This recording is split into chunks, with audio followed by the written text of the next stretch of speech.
primera de Pedro, hermanos, para continuar este estudio que estamos llevando de todos estos libros, para ver un panorama general de la Biblia, ver lo que podemos aprender, y también si algún libro en lo particular a cada uno, dependiendo de la situación por la que estemos en nuestra vida, nos permita o nos invite a estudiar un poco más. Esta es una carta que trae una confrontación personal. Cuando Pedro le escribe esta carta, la hace haciendo énfasis a un grupo de hermanos que están sufriendo persecución. Y la confrontación hacia estos hermanos es: oye, estás sufriendo en este momento, pero esto es tu beneficio por estar en Cristo. Y es difícil, y ese problema o ese choque que hay en el creyente es: bueno, pero lo que estoy sufriendo y me está doliendo en este momento, a veces la segunda venida o las promesas de Dios se ven muy lejos y el dolor es muy presente. Pero también nos da un consuelo y nos da una seguridad. Y Pedro, este Pedro que vemos escribiendo esta carta, que vemos que vamos a estudiar, él demuestra y goza con ellos, y les dice cómo nosotros como creyentes tenemos una serie de privilegios porque pertenecemos a una nación que gobierna a Cristo. Pero somos extranjeros en el mundo que vivimos. Tenemos muchos privilegios en un reino donde gobernará Cristo y gobierna Cristo, pero en la actualidad vivimos en un reino donde somos extranjeros. Y como cualquier extranjero que no es de su reino, tiene muchas limitaciones, tiene muchos problemas. Hay que sacar legalmente muchas cosas, papeleo, legalizaciones, para que tú en un país extranjero puedas acceder a los mismos beneficios que cualquier ciudadano. Entonces, ese es un conflicto. Y Pedro, este apóstol que hoy nos va a enseñar, ese mismo apóstol, lo pueden estudiar ahí en Hechos del 1 al 12 y en partes de los evangelios, como este Simón se platican de sus triunfos, pero también sus debilidades. Recordemos a ese Simón impulsivo. Recordemos allí en Juan 18, como cuando van a apresar a Jesús, ¿qué hace Pedro? Hiere al soldado, el sacerdote. Ese es el apóstol que estaba ya con Jesús.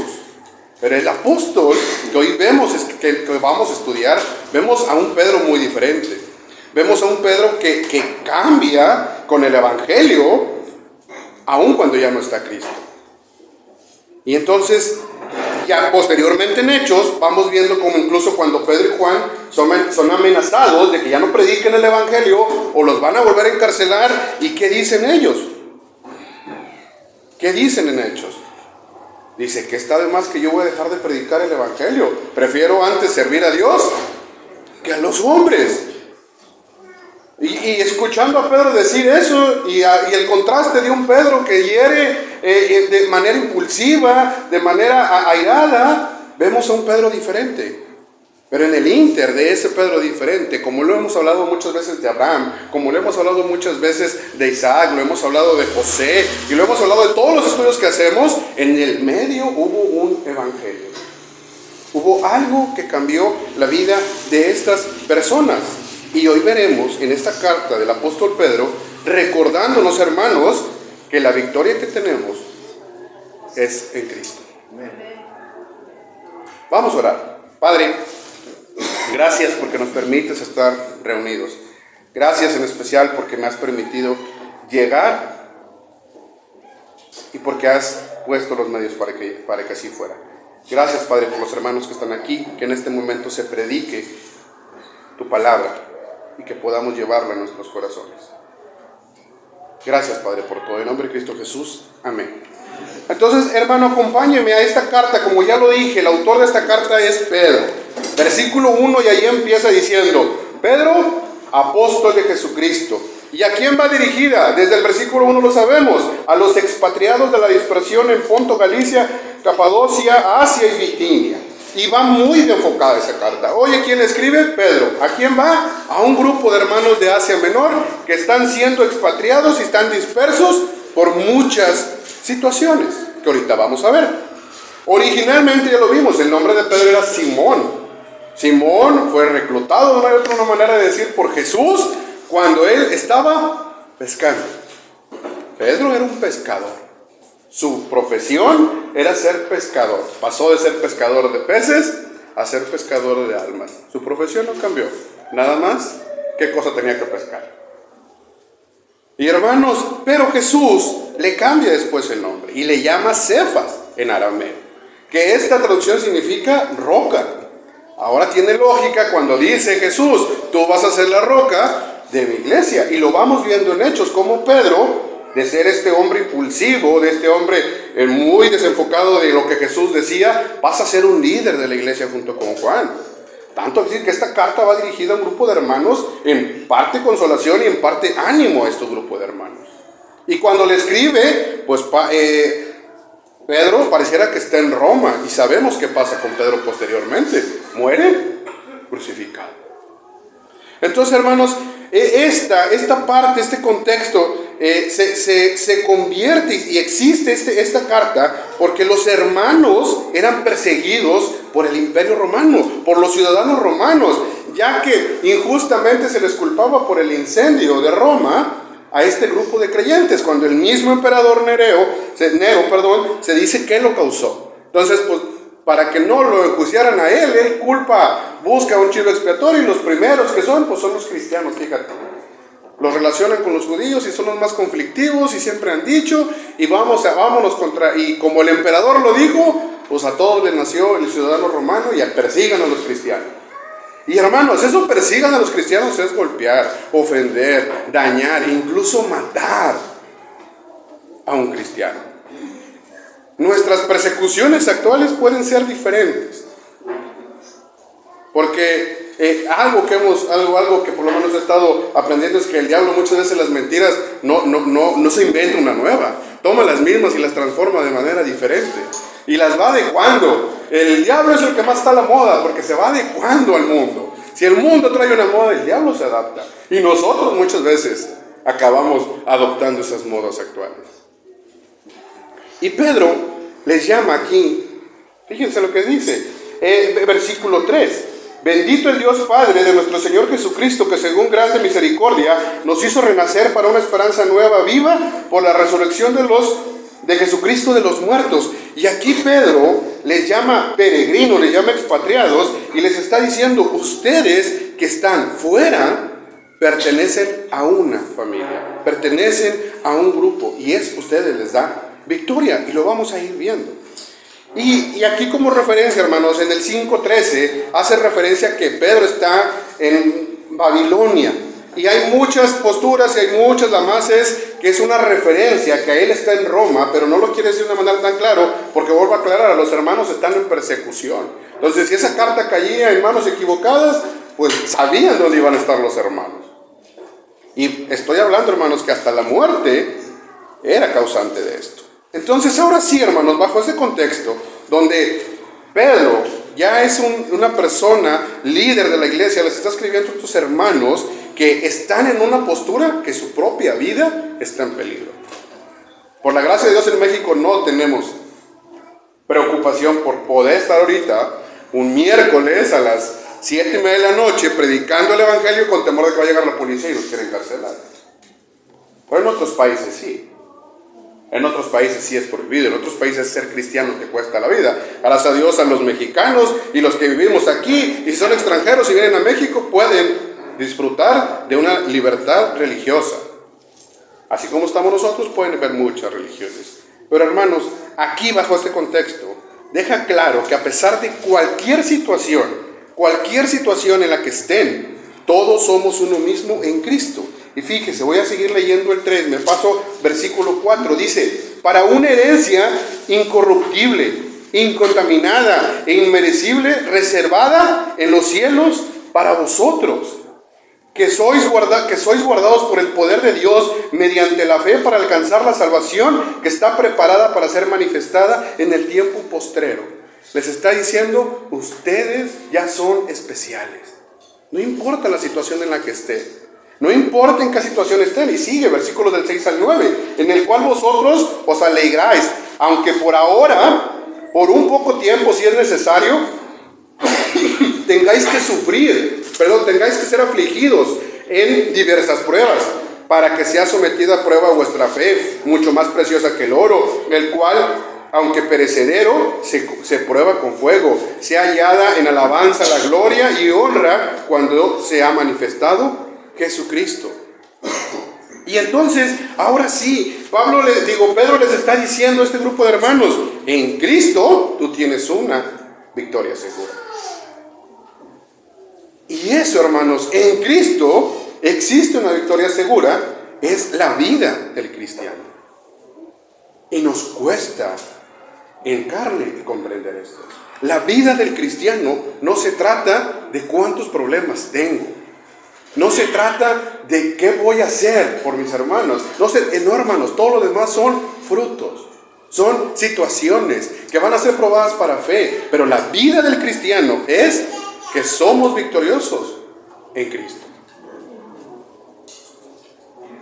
Somos victoriosos en Cristo. Y dice, porque de Dios proviene la salvación, tu victoria es segura. Porque de Dios proviene la salvación, tu victoria es segura. Y número uno, hermanos, es porque tenemos una identidad. Porque tú tienes una identidad. Vaya conmigo al capítulo 1, versículo 13. Porque tú tienes una identidad y lo vamos a abarcar del 1:13 hasta el 2:10. Pero dice en el versículo 3, ya les dijo, tú eres hijo de Dios. Tu identidad principal es que eres hijo de Dios.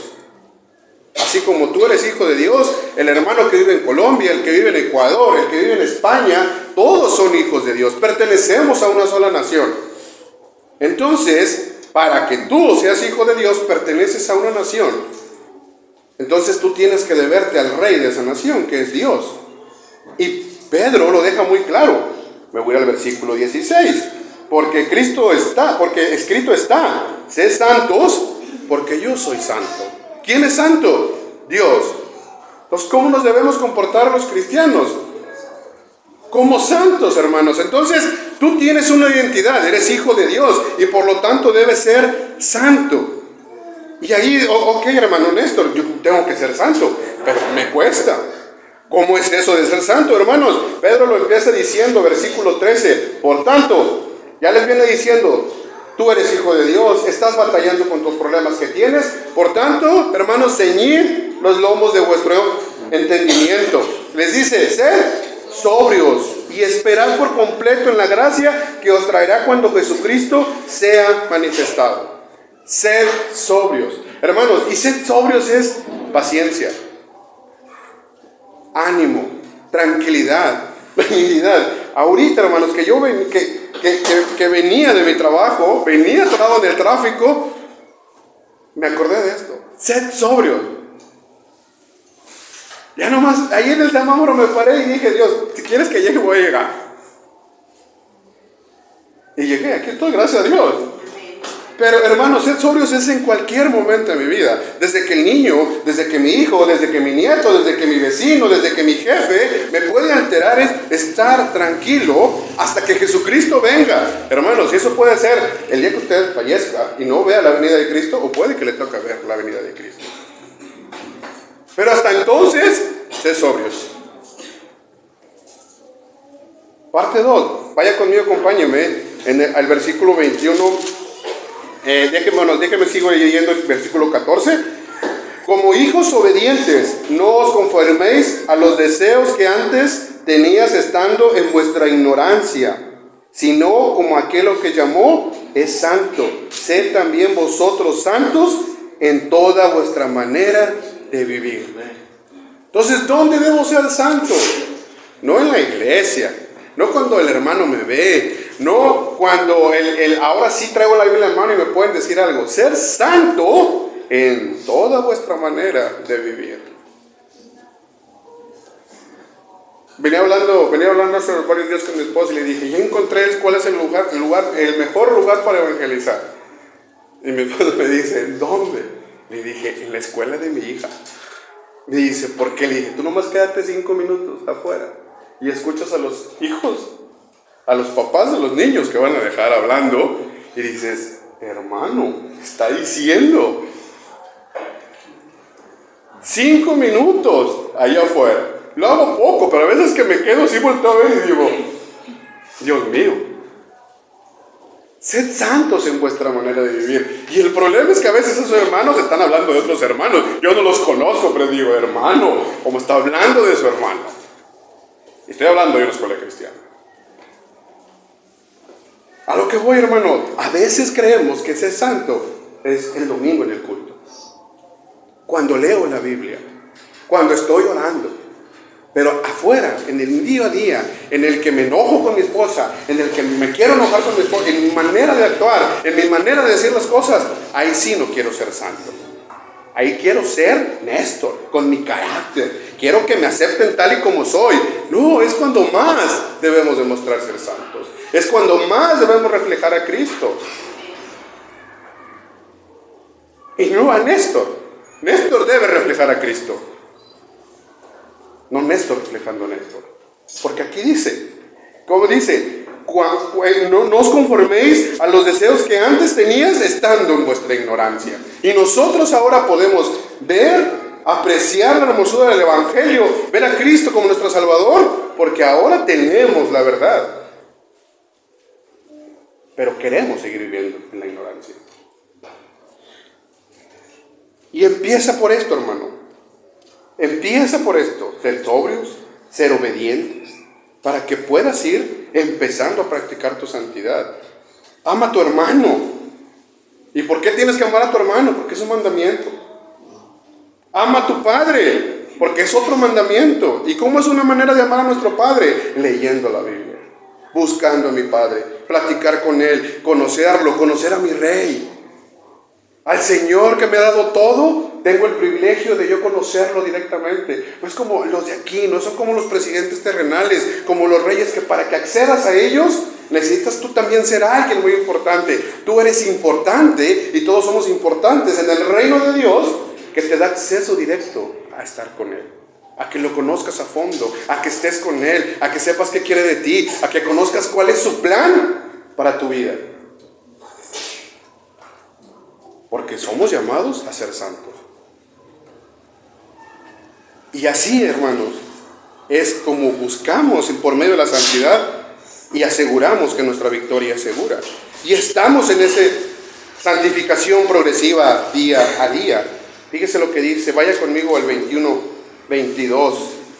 Dice, versículo 21, y mediante el cual creéis en Dios, quien lo resucitó de los muertos y le ha dado gloria, para que vuestra fe y esperanza sea en Dios, habiendo purificado vuestras almas por la obediencia a la verdad mediante el Espíritu, para el amor fraternal no fingido.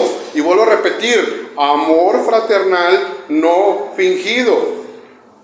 Amar a nuestros hermanos no es un amor hipócrita.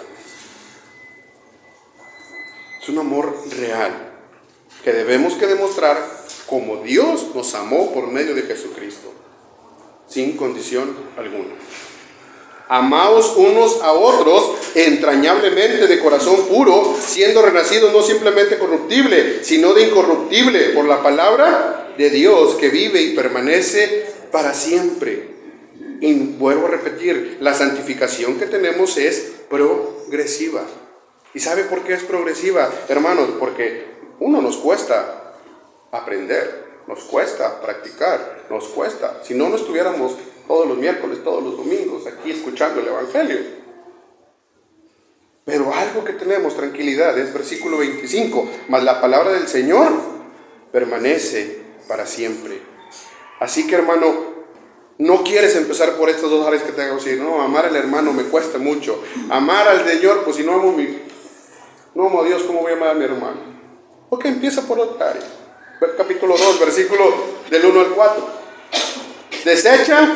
Desechando pues toda malicia, todo engaño, hipocresía, envidias y todas las detracciones. Desead como niños recién nacidos la leche espiritual no adulterada, para que por ella crezcáis para salvación. Y si es para que habéis gustado la benignidad del Señor, acercaos a Él, piedra viva, desechada ciertamente por los hombres, mas para Dios escogida y preciosa. No hay otra manera, hermanos, de ser santos si no es buscando al que es santo, que es Dios. Y cuando buscamos al santo, que es Dios, lo tenemos que amar. Y cuando lo amamos a Él, amamos a los demás. Porque entendemos que su Hijo murió por nosotros, por nuestros pecados, sin merecerlo, sin condición alguna. Y ahora es que usted puede ser llamado Hijo de Dios y pertenecer al reino celestial y eterno. ¿Qué hizo para merecer eso? Nada. ¿Por qué condicionamos al hermano para amarlo?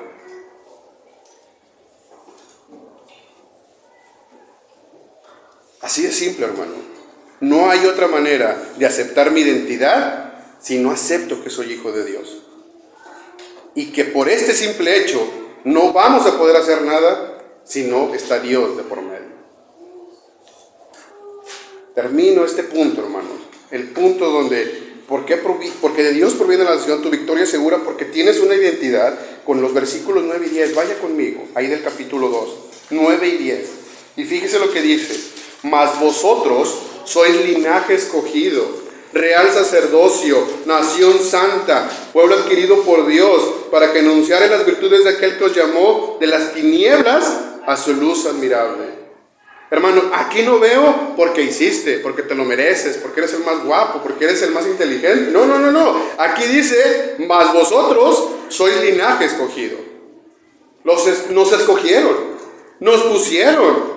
Nación santa, pueblo adquirido por Dios, para que anunciaras las virtudes ¿de quién? De Cristo. Versículo 10. Vosotros que en otro tiempo no erais pueblo, pero ahora sois pueblo de Dios, en otro tiempo no habéis alcanzado misericordia, pero ahora habéis alcanzado misericordia.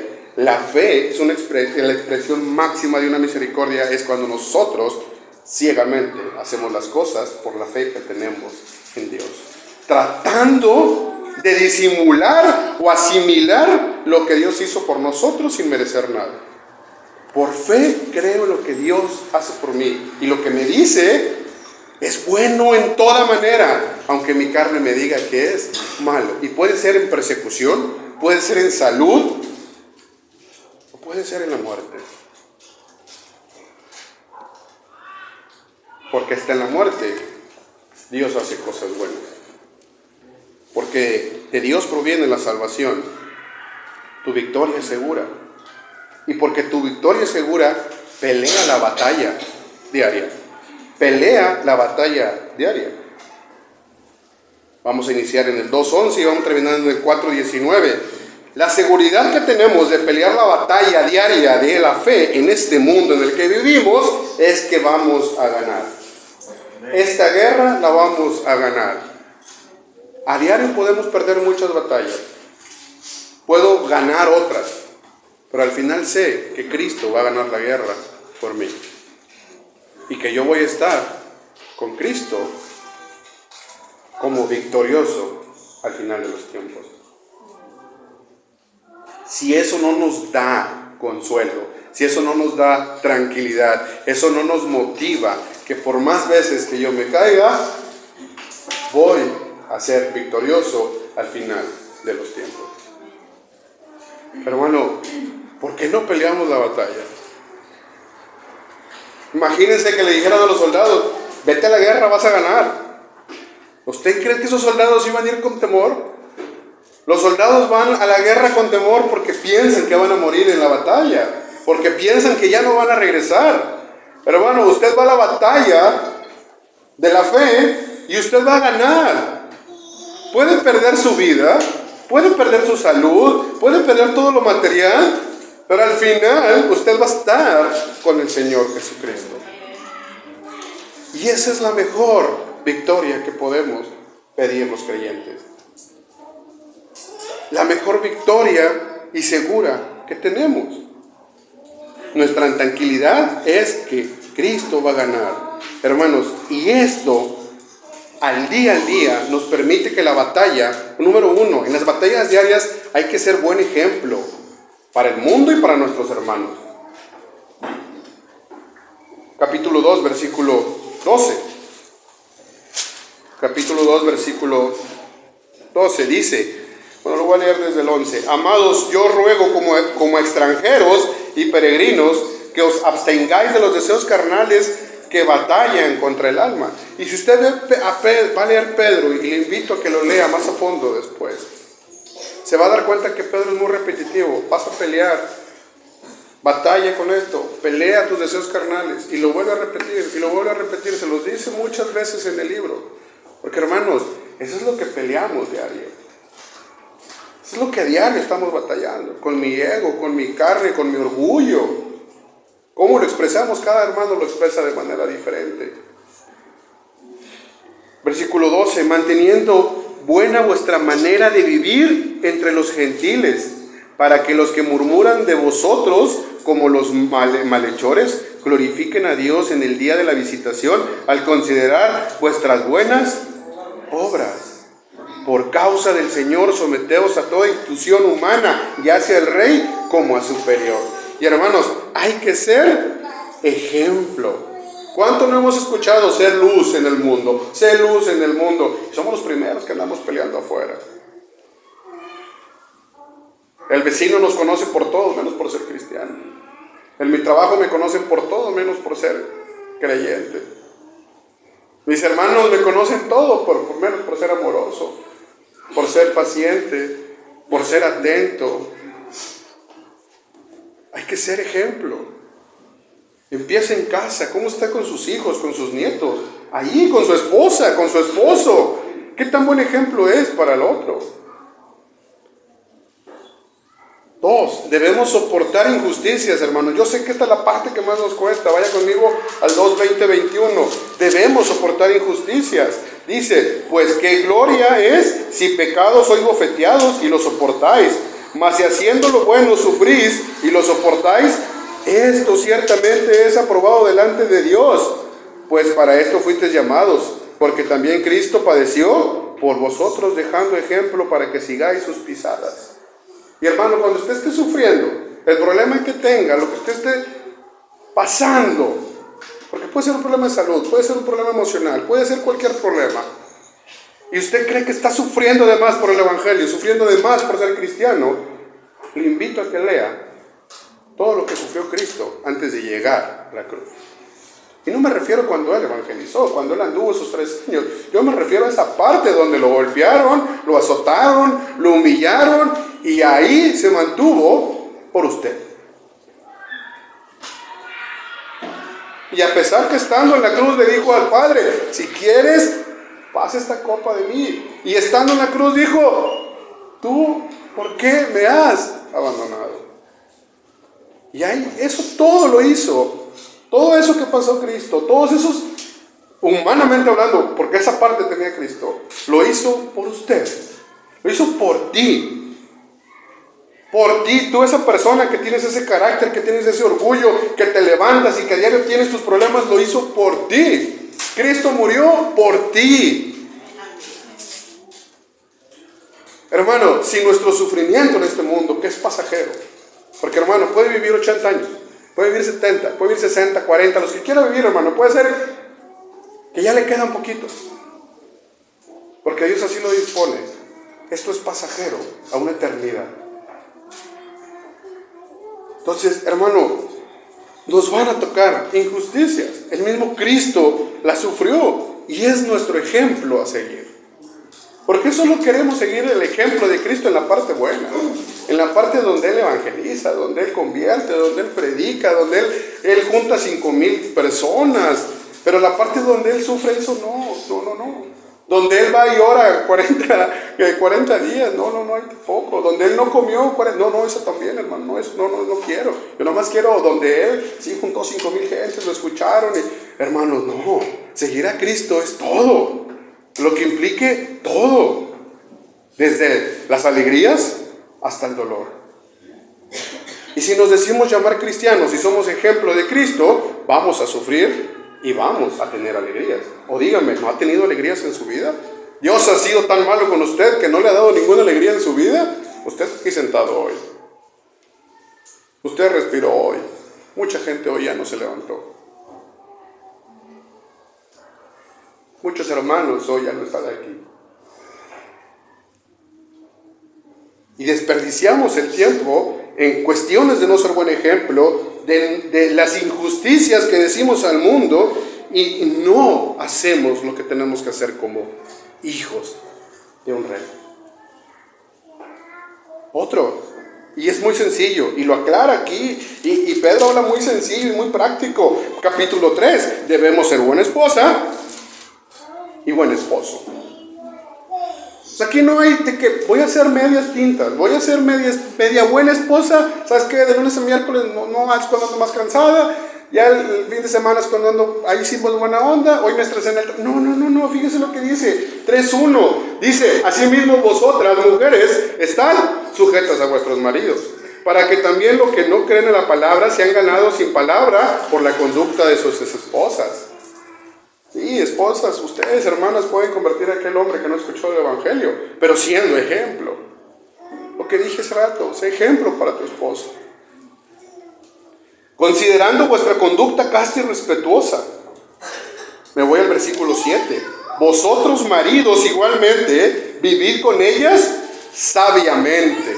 Y sabiamente, hermano, el principio de toda sabiduría inicia con el temor. Hermano, usted no va a ser sabio si no le teme. Puede saberse 50 autores de lo que usted quiera, filosofía completa, lo que usted quiera, pero si usted no teme a Dios, usted no es sabio. El creyente sabe que temiendo a Dios empieza la sabiduría. Pero fíjese la parte que me gusta de Pedro: dando a la mujer como a vaso más frágil y como a coherederas de la gracia de la vida, para que vuestras oraciones no tengan estorbo. Y esto va para los hombres. No somos nadie para menospreciar, para dañar y para lastimar a una hija de Dios. Vuelvo a repetir, no somos nadie para menospreciar, dañar o lastimar a una hija de Dios. Dios ya la hizo coheredera del reino. Dios ya la hizo hija de su rey, hija de su reino. Nosotros no somos nadie como varones, creyéndonos superiores, porque el varón que se cree superior a la mujer no teme a Dios. Tenemos roles muy marcados, hermanos, pero no somos nadie para menospreciar a la coheredera del reino. Ellas van a estar igual que nosotros al final de los tiempos. Van a tener nuestra misma posición ante Dios y vamos a estar en la misma situación. Simplemente que en este mundo nuestros roles son totalmente diferentes. Roles diferentes. Y cuando estemos allá nos van a pedir cuentas por esos roles.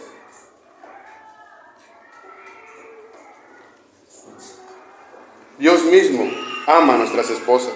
¿Quiénes somos nosotros para no hacer lo mismo? Y vuelvo a repetir, vosotros maridos igualmente vivid con ellas sabiamente, dando honor a la mujer como vaso más frágil. Dios las ama y nosotros deberíamos amarlas igual. Debemos ser luz en este mundo. Versículos 17 y 18, vaya conmigo. Hay que pelear esta batalla porque hay que ser luz, hermanos. Porque mejor es que padezcáis haciendo el bien, si la voluntad de Dios así lo quiere, que haciendo el mal. Porque también Cristo padeció una sola vez por los pecados y el justo por los injustos, para llevarnos a Dios, siendo a la verdad muerto en la carne, pero vivificado en espíritu. Tenemos que ser luz en este mundo. Nos llaman a ser luz en este mundo. No debemos imitar al mundo. Vaya conmigo, capítulo 4, versículos del 1 al 3. Dice: puesto que en Cristo ha padecido por vosotros la carne, vosotros también armados del mismo pensamiento. Pues quien ha padecido en la carne terminó con el pecado, para no vivir el tiempo que resta en la carne, conforme a las concupiscencias de los hombres, sino conforme a la voluntad de Dios. Baste ya el tiempo pasado por haber hecho lo que agrada a los gentiles, andando en lascivias, concupiscencias, embriaguez, orgías, disipación y abominables idolatrías. A esto les parece cosa extraña que vosotros no corráis con ellos en el mismo desenfreno de desilusión y os ultrajan. Pero ellos darán cuenta al que está preparado para juzgar a los vivos y a los muertos. Me brinco al versículo 7. mas el fin de todas las cosas se acercan. Sed pues sobrios y velad en oración. No imitar al mundo, buscar a Dios en oración. ¿Cuánto ora al día, hermano? ¿Cuánto le dedica tiempo a orar? ¿Por qué ora? ¿A qué horas ora? ¿Cuáles son las razones por las que ora? ¿Con quién ora? Y pelear en ese amor totalmente que Dios nos ha dado es, y versículo 8, y ante todo, tened entre vosotros ferviente amor, porque el amor cubrirá multitud de pecados. Y este amor se refiere al amor de Cristo, el amor de Dios hacia nosotros, que cubrió la multitud de pecados y nos ha hecho hijos de Dios. Y hermanos, debemos buscar amar de esta manera. Entonces, porque de Dios proviene la salvación, tu victoria es segura. Y dije un número 1, porque tú tienes una identidad, eres hijo de Dios. Porque por eso esa identidad y ser llamado hijo de Dios, tienes razones para pelear diario la batalla. Diario la batalla que tienes. Y vimos varios ejemplos. Y 3, porque hay una vindicación futura. Porque hay una promesa que va a ser cumplida. Y a nosotros eso nos genera seguridad. Capítulo 5, versículos del 1 al 11. Y aquí empieza hablando. Ruego a los ancianos que están entre vosotros, yo anciano también con ellos, y testigo de los padecimientos de Cristo, que soy también participante de la gloria que será revelada. Y aquí hay trabajo para el pastor. Apacentar la grey que está entre vosotros, cuidando de ella, no por fuerza, sino voluntariamente, no por ganancia de deshonestidad, sino con ánimo pronto, no como teniendo señorío sobre los que están a vuestro cuidado, sino siendo ejemplos de la grey. Y aquí lo que yo digo, pastores, sean pastores como Cristo lo fue. Pastores, sean pastores como Cristo lo fue.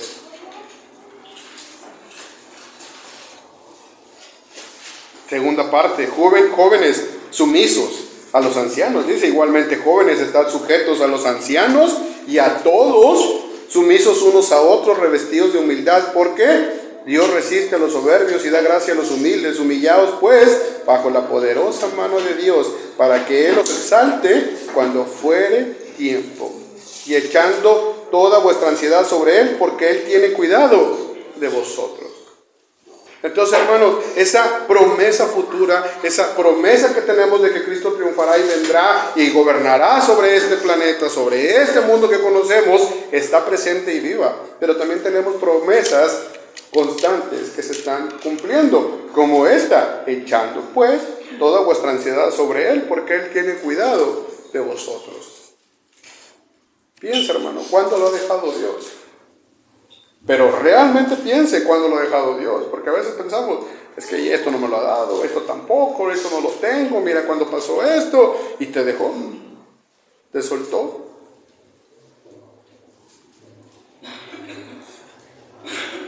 Versículos del 8 al 11 es este cierre de nuestra esperanza futura. Y lo digo nuestra esperanza futura porque hoy lo leemos nosotros. En ese momento Pedro se lo estaba escribiendo a unos hermanos que estaban siendo perseguidos por muchas zonas. Pero esta esperanza es para nosotros también. No importa el sufrimiento, no importan las batallas, no importan las derrotas. Gocemos de lo que Dios nos da, gocemos de lo que Él nos provee. Gocemos de lo que Dios nos da, gocemos de lo que Dios nos provee. Versículos del 8 al 11 dice: sed sobrios y velad, porque vuestro adversario el diablo, como león rugiente, anda alrededor buscando a quien devorar, al cual resistir firmes en la fe, sabiendo lo mismo padecimos que van cumpliendo en vuestros hermanos en todo el mundo. Mas el Dios de toda gracia, que nos llamó a su gloria eterna en Jesucristo, después de que hayas padecido un poco tiempo, Él mismo os perfeccione, afirme, fortalezca y establezca. A Él sea la gloria y el imperio por los siglos de los siglos. Amén. Y hermanos, de esta manera Pedro cierra libro. Ya los últimos versículos son saludos finales.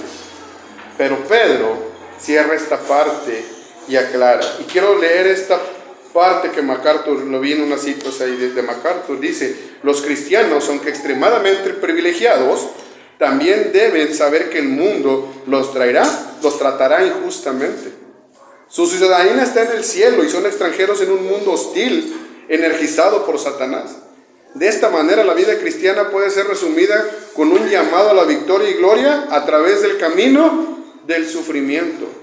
Y hermano, y aquí del camino del sufrimiento no se refiere a salud. Es sufrimiento, sufrir emocional, sufrir problemas de salud, pero también sufrir problemas en el trabajo, o sea, sufrir muchas cosas.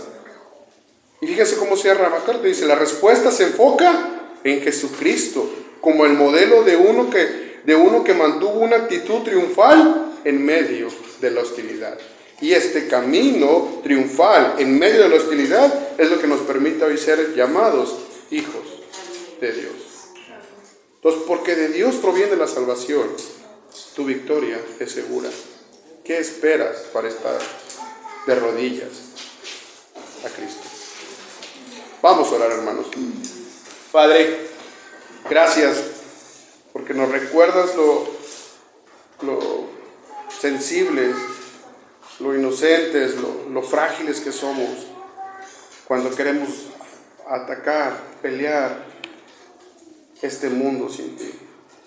Cuando no navegamos con esa bandera de hijos tuyos. Cuando queremos controlar en nuestra fuerza, las cosas se salen de control. Tú controlas y tienes todo en su momento, en su tiempo, en su forma. Ayúdanos a someternos a eso. Ayúdanos a vivir para ti.